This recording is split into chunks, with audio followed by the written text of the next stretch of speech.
In our last two lectures, we have been talking about sacred places and the parts that they play in the myths of the world. We've talked about rocks and lakes and mountains, and most of them are physical entities we can actually visit. This time we'll take a look at something a little bit more abstract, the cosmic tree, many of which we can't visit per se because we happen to be living in the middle of it already. Although our very last example in this lecture we'll find a tree that's a little more imminent, one that we could actually go visit. Cosmic trees occur in all kinds of mythologies. The most famous one, perhaps, is Yggdrasil in Norse myth, which we looked at back in Lecture 12, but they occur in lots of other cultures too. They're especially prominent in Southeast Asia and the Mongolian parts of Central Asia. The idea of a cosmic tree is that it is a giant tree which connects all three worlds, the underworld, the earth where we live, and the heaven. And the tree allows commerce and traffic back and forth among these three worlds. Sometimes the tree is thought of as a ladder or a rope or a chain, but the tree is better both because it's living and because a tree's roots can reach deep down into the earth in a way that's not quite true of ladders or chains or ropes. In cultures where shamans are important, shamans frequently use the cosmic tree in their trances as they travel from one world to the other. And a pole made from a tree is very often the symbol of the shaman himself. How important trees are, we can see in one of Mircea Eliade's books, Patterns in Comparative Religion. He devotes 65 pages of that book to a chapter called Vegetation, Rites and Symbols of Regeneration, and much of that space is devoted to cosmic trees. For Eliade, a cosmic tree is an axis mundi in a very clear symbolic way, since it connects the upper and the lower worlds with the middle world of humans and allows energy from both of those other worlds to flow to us. This is really clear in myths in which the cosmic tree is actually planted right in the Earth's navel. The roots reach down to the netherworld, the branches reach the pole star, the stars and the moon are in the top branches, which is sometimes where the souls of unborn children live too. The Arapaho people in Wyoming have a myth showing how a cosmic tree works. In this story, this isn't precisely a cosmic tree, but we can use it to see how a cosmic tree works. A woman sees a porcupine and wants its quills, and so she starts chasing the porcupine. The porcupine starts climbing a tree, and she follows it up the tree. As she climbs and gets closer, the tree keeps getting taller and taller and taller, so the porcupine is always about the same distance ahead of her. By the time she looks down, she realizes she is so far off the ground that she's afraid to go back, and so she has to keep going. Eventually, the top of the tree pierces the clouds, and then she and the porcupine both get off onto another world that's up there. And there she stays for a long while as a porcupine's wife. She gets back to Earth. She wants to go back to Earth, and she eventually finds her way back in a very ingenious way. Every night after dinner, she saves the tendons from the buffalo and then ties them together one by one, piece by piece, until she has one that's long enough to reach from heaven down to Earth. And then she digs a hole in the Earth, the bottom of the sky world, deep enough so that she can pierce through it and she can actually see the Earth down below. And then she puts her digging stick, lays it across that hole, ties her makeshift rope to that, which can reach down to Earth, and she lets herself down. Her story goes on from there, but we can see how a cosmic tree is conceived and how it allows communication from one world to the next. The Cheyenne have another story. Again, this is not precisely a story of a cosmic tree, but it shows how it works. There's a girl who has 7 brothers, and she is the world's greatest quill worker. She makes the most beautiful white buckskin clothing. The Buffalo Nation keeps sending representatives to this family, each buffalo being larger and more fierce than the last one, and each one demanding in turn that the brothers turn the maiden over to them. They keep refusing, but the last ambassador from the Buffalo Nation is the largest buffalo anyone has ever seen. The 7 brothers and the girl start climbing a tree to get away from the buffalo. While the buffalo, seeing what's happened, starts running and knocking his head against the tree, trying to knock the tree down.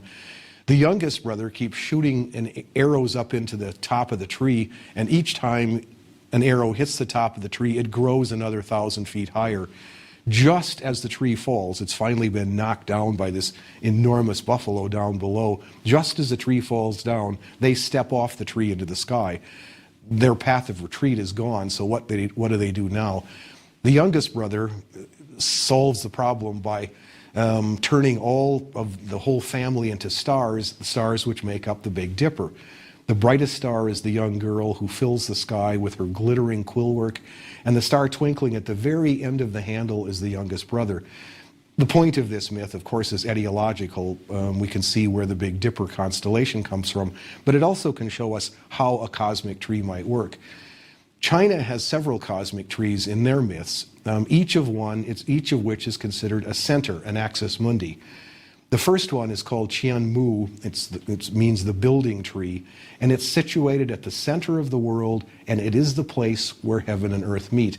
Anne Burrell in Chinese mythology quotes a Chinese text describing that tree. The Qianmu is in Tu Kuang. All the gods ascended and descended by it. It cast no shadow in the sun, and it made no echo when someone shouted. No doubt this is because it is the center of heaven and earth. It's described as having a purple trunk, green leaves, black blossoms, and yellow fruit. The trunk is bare for the first 1,000 feet, and when it reaches the sky, it can't penetrate the sky, so it spreads out its branches into 9 giant coils. Below the earth, there are 9 giant corresponding root tangles. The Chinese have other cosmic trees, and one interesting one is one called Fu Sang, or the leaning mulberry tree, which is connected to a Chinese solar myth.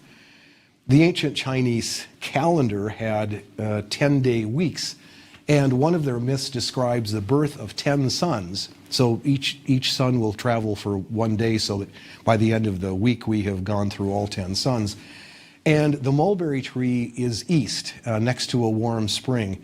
Each day when the sun has finished its journey, it is washed and then hung out to dry on that mulberry tree.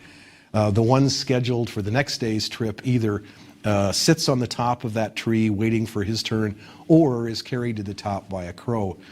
In another myth, that same tree is the place for the 12 moons, 1 moon for each of the 12 months of the lunar calendar, which is also bathed in the same pool. The tree is described as growing on the summit of a mountain. It's 300 leagues tall. Its leaves are like those of a mustard plant. Like all cosmic trees, this one does the job of transferring energy from one world to the next. The Indians have cosmic trees too, but some of them are inverted, upside down, so that the branches are spread over the earth and the roots are in the sky. One of these trees is described in the Upanishads, and Eliade, who thinks this is a really important concept, spends 14 pages on it. The tree itself, in Indian thought, is Brahman, is non-death. It's the essence of everything. And all the worlds that are rest in that tree. The symbolic value of an upside-down tree is that it symbolizes creation as a descending movement coming from heaven to earth. Here, the branches of that tree are the natural elements: air, fire, water, and earth. But the tree itself is Brahman, is the totality of reality. And as humans, we are involved in the life of the cosmos. They are part of the cosmic tree and Brahman, and we are part of that cosmic tree and Brahman as well.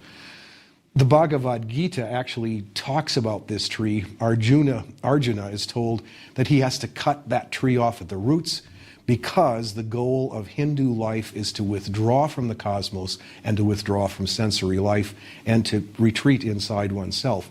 It is Vishnu, of course, as Krishna, who's telling him this, and Vishnu says that's the only way that you can ever be free. There are lots and lots of other cosmic trees, but let me end this with a less abstract and more imminent tree. This is one from a Vietnamese folktale, and it's a really sweet story. 2 brothers, Tan and Lang, they're not twins, but because they were born a year apart, but they look so much alike. They wear the same kind of clothes, they cut their hair in the same way, that most people in their village can't tell them apart. They're the pupils of the same schoolmaster, and that schoolmaster has a daughter named Tao. The three young people become friends. They grow up together, and Tao comes to be the only person in the village who can always tell the two brothers apart. Everybody's amazed because no one else can tell the difference between them. As they grow up, Tao realizes that Tan, the older brother, is in love with her. He's the older brother, and by custom he should marry first, so the parents arrange a marriage. The bride, as is traditional, moves into the husband's home, which means that Lang lives there too. And so Lang keeps saying that he wants to leave. He thinks he should move out, but Tan loves his brother, and he won't hear of him leaving. And so the three live together in what turns out to be kind of a hothouse environment for a while. Tao comes to understand that Lang is in love with her too. Over time, she comes to understand that this is happening, no matter how hard he tries to hide it. The relations come to a crisis one night when after dark, Lang comes home before Tan does, and Tao, mistaking the one brother for the other, runs to embrace him. He pulls away, and she realizes her mistake, and that's the end of that. But the next morning, Lang says he's going to take the day off from work, and he leaves home, and he doesn't come back. After 10 days, Tan, who misses his brother, goes out in search of his brother, and then he doesn't come back. And by now, Tao is deeply concerned for both her husband and her brother-in-law, and so she goes out in search of both of them. She travels, the story says, until her sandals are shreds, and she protects her bleeding feet with pieces of cloth that she tears from her clothing. And then one night, on the night of a great storm, she comes to a farmer's hut by the river, and she begs for shelter. The farmer and his wife feed her, and they tell her that a while back, a young man matching the description of either brother came to the riverbank and sat during a storm like the one they're having tonight, sat there all night. The farmer tried to invite the young man in, but the young man refused. The farmer took a jacket down so that he at least could protect himself from the rain. In the morning, the farmer finds only a great white rock that hadn't been there before. There was no sign of the young man, who seems to have disappeared. 10 days later, another young man came by, and he stopped and asked whether another young man had come by here. They tell him what had happened, and then he rushes out into another storm to spend the night clutching that white rock by the riverbank. By morning, that young man is gone too, but now there's a new tree growing by the rock. Tao assures them that she'll stay indoors in the middle of this storm, but in the middle of the night, she goes down to the rock and tree, she kneels by the rock, she puts her arms around the tree and weeps. And in the morning, the guest is gone, she's gone, but at the riverbank now there's a new green ivy which is wound around the tree, its roots underneath the rock. Sometime later, the king and his retinue pass by, and they notice the white rock, the tree, and the vine, and they stop to rest beside them. By now there's a shrine here too. An attendant who knows the story tells it to the king and says that the shrine was built by the families of these young people, and the local people now come and burn incense to the memory of Tan and Lang and Tao. The king asks for some fruit from that tree. It's a tree that he's never seen before, and he cuts it into small bits and he chews on it. It isn't sweet, but it is refreshing. And then he takes a leaf from the vine wrapped around the tree, and he adds that to the quid, and it makes it a little better. It also turns his saliva red. He adds a scraping from the rock, and that makes it even better, and it turns his lips red this time. Now all the king's attendants try it, and the king decrees that from now on, that fruit, leaf, and rock will become the symbol of an offering of a marriage proposal, and it will also become the symbol of a Vietnamese wedding. It's a symbol of love and fidelity, and it's in honor of those three young people. The story, as we understand, is it's an etiological story of how chewing betel nut wrapped in a leaf with a sliver of quicklime began among the Vietnamese. And so it is an etiological myth. Betel nut, as I understand, is not used quite so much as it used to be, but it used to have a widespread distribution, especially across Asia and the South Pacific Islands, in places like India and Vietnam and Sri Lanka and Indonesia and the Philippines and the Marianas and American Samoa and Bangladesh. In virtually all of these places, the chew is a crushed betel seed. A pinch of quicklime is added, maybe a hint of cardamom or nutmeg, and then it's wrapped in a leaf from the betel tree. It provides a feeling of well-being, it reduces hunger, it seems to provide energy. And for many years, it was the traditional gift which began a courtship and also a traditional marriage gift. Here, that practice is accounted for by the king's recognition of the love and fidelity inscribed in the story and in the rock and tree and vine and shrine. And here we see a sacred site in the making. Eliade says that there's much more to the story than this. The combination, he says, of goddess, tree, water, and rock occurs throughout world mythology from as far back as the pre-Aryan cultures of Harappa and Mohenjo-Daro, where a naked goddess is often pictured between two trees. When we add water to that, we get a symbol of life and fertility and regeneration, as we do, say, in the Genesis story of Eve before the fall, standing by the tree of life in a place where the four great rivers of the world begin. The same associations occur in Egyptian stories of Hathor, in Mesopotamian stories of Siduri, that goddess at the edge of the ocean of death, whom Gilgamesh stops to visit on his way to see Utnapishtim. Tau, of course, isn't literally a goddess in this story, but iconographically, the symbols here make this another center of the world. A rock is always a kind of Bethel, marking off a sacred zone, which most often contains a cosmic tree. Here, these are put together in a story that on the surface explains a Vietnamese custom, and it also promotes marital fidelity, but on deeper levels reminds us of what myths can tell us about the ways that we apprehend the reality of the world around us. Throughout this course, particularly in the last 3 lectures, our line between religion and myth has gotten fuzzy. So let me go back and remind you of what we said in that very first lecture about the differences between them. There are lots of ways of defining the differences. One way that has worked for our purposes in this course is that a religious story is one that we believe to be true, historically or literally, while a myth is a story that violates our sense of the ways the laws of nature and the cosmos work, so whatever kind of truth it contains has to be metaphorical or allegorical. For example, in this course we've had a series of miraculous births. Athena is born from the head of Zeus. Jesus is conceived on a virgin by God as the Holy Spirit. Buddha is conceived in his mother's dream of a white elephant, and Moindo, we remember, is born from his mother's middle finger. All of these stories violate our sense of the laws of conception and birth, and so how we treat the story depends on whether we're inside the story or outside it. That is, we either believe it in some way or we don't, so that if we don't believe it, common sense tells us it couldn't have happened that way.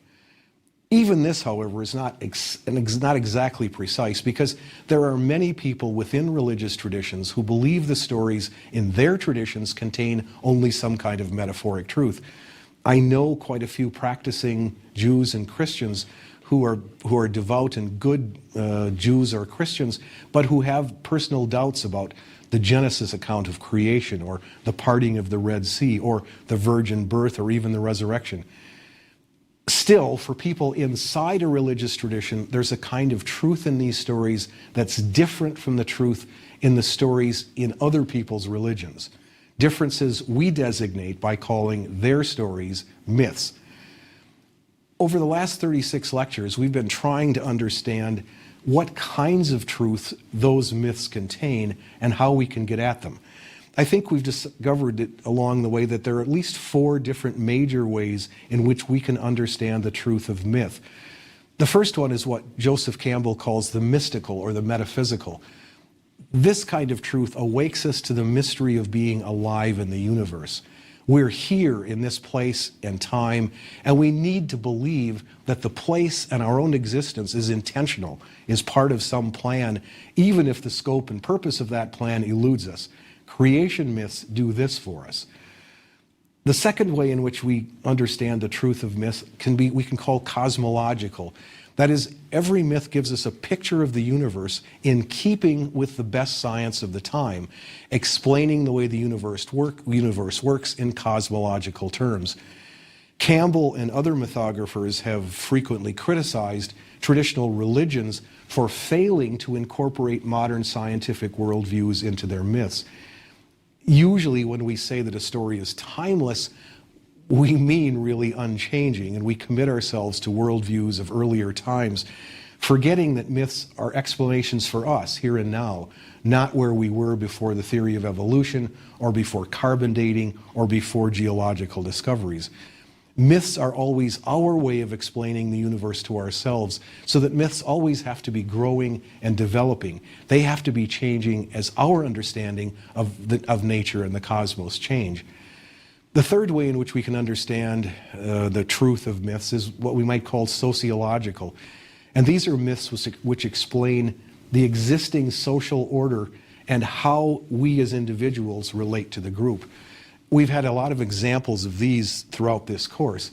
In the one Genesis account, we remember that Eve was created from Adam's rib, and because of that, and because she fell first and then tempted Adam, women are, according to this version of the story, always going to be subordinate to men. We've also seen the story when in the Chinese myth, Nu Kua creates the first humans. She does so by molding them with her hands, being very careful, making each one carefully. These turn out, according to Chinese reading of this, these turn out to be the ancestors of aristocrats. Later, she gets bored with the slowness of this process and then simply drags a rope through the mud, and then as pieces of mud fly off from this rope, other humans are created via a kind of mass production.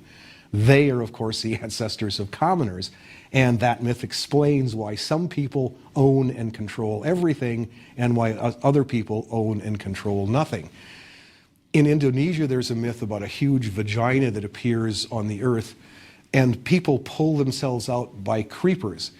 The ones who emerge first become the ruling class, and those who come later become the subjects. Again, a mythical explanation for social classes, and it's been suggested even a mythical explanation for the law of primogeniture. And in myths like the ones that we looked at about where the cosmos is created out of the body of a dead god or giants, one's social and economic status really depends on which part of the body you came from. If you came from the chest or arms, you're probably going to be rulers or warriors. If you came from the legs and feet, you're going to be likely turn out to be a worker. So that in all of these ways we can see social values built into these myths. Eliade says that every human institution was originally understood as a gift of the gods. The initiation dreamtime rituals in Australia, the Kachina festivals among the Hopi, and in Sumeria, ironworking and agriculture and kingship and the art of sex are all gifts of the gods. Everything that is and the way it's structured is therefore a gift of the gods and tells us the way things are and the ways that they should be. Where we are and the way we do things in these kinds of myths comes from the source of all reality, and the myths remind us of that and tell us that the way things have been set up are ways that we have to maintain for ourselves. Finally, as we've seen across this course, the fourth way of reading myths, in our own time we've learned to read them psychologically. The goal of this kind of mythical truth is that it can lead us as individuals toward kind of emotional and intellectual strength, toward health, toward a kind of internal harmony that allows us to be ourselves and still allows us to integrate with a group. Cultures and institutions tend to ossify until they become rigid and sterile and no longer give an individual a chance to be him or herself. So in hero myths, the individual has to heed a call from his own unconscious. He has to set out on a quest that challenges the assumptions of the group. And we have seen how heroes like Gilgamesh and King Arthur and Jason and Moindo and Demeter and Hester Prynne and Psyche set off on this kind of journey and return with boons that strengthen and revitalize the community, as well as allowing these people to achieve an inner integrity themselves. Tricksters do the same thing as we've seen in less conventional ways. They bring dirt in from outside the cultural fences, and they force those of us inside to adapt to and accommodate some new and disturbing elements that they bring in with them. We remember the story of Susanoo, who disrupts a heavenly harvest festival by bringing a lot of dirt into it. But in the process, he also manages to bring agriculture to the human world and thus makes the world better than it was before. The Winnebago trickster plays havoc with people's taboos, but he provides new plants for humans. He teaches the values of resourcefulness and reflexibility. Eshu and Legba violate their people's most sacred rules, but at the same time they provide the divine gift of divination, which allows people to find out what the gods have planned for their lives. In psychological terms, the source for human creativity is the unconscious, and we have to journey into it, and the battles we fight there are battles that we fight with our own nursery monsters, and those kinds of battles, fought where they are fought, are the secret to both individual growth and to community renewal. Myths also function for us on a variety of other levels in everyday life.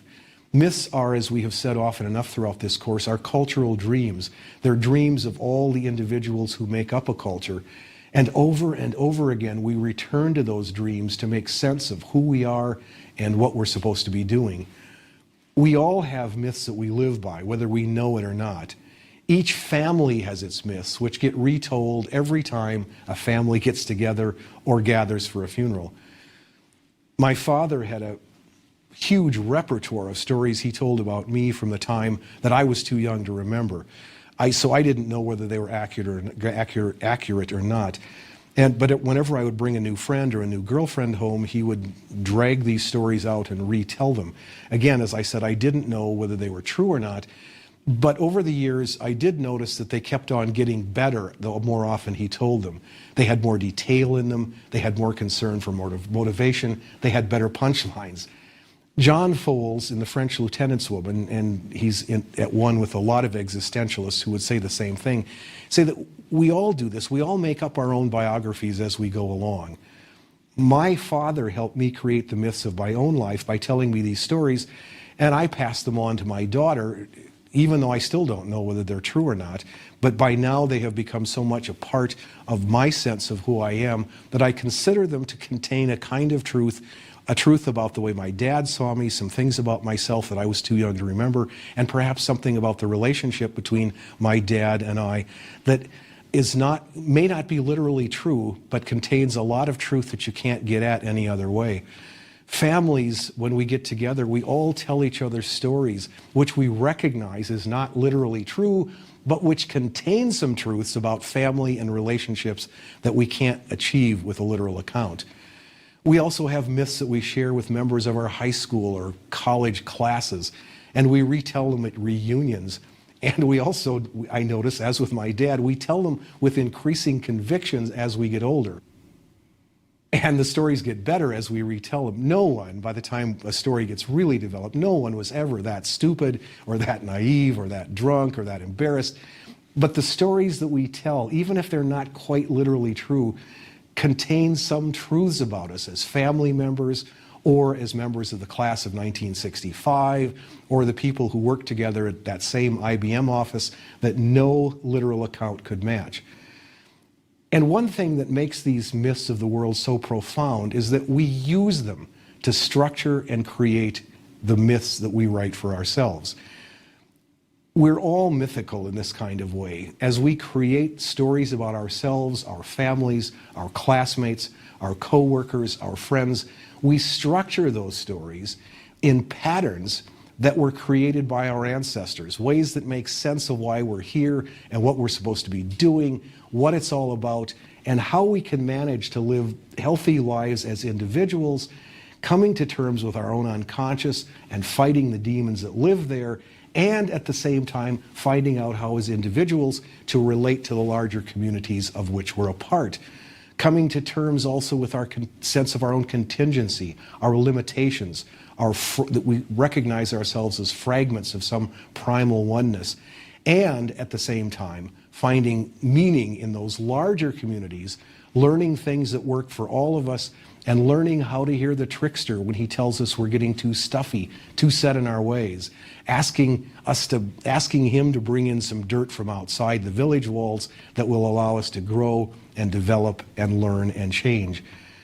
So myths, whether they are of the urban sort about alligators in sewers, or individual ones that set us off on quests for our own golden fleece to become heroes in a world that still needs heroes. Communal ones that remind us that every civilized skill we have is a gift, or cosmogonic ones that remind us that every breath is a moment that we tear away from the entropy that's always the alternative to this universe. All of these kinds of myths give us the structures by which we live, and we use them to make up the myths of our own. This is perhaps one of the greatest gifts that we have from our ancestors, and it's a gift not to be taken lightly.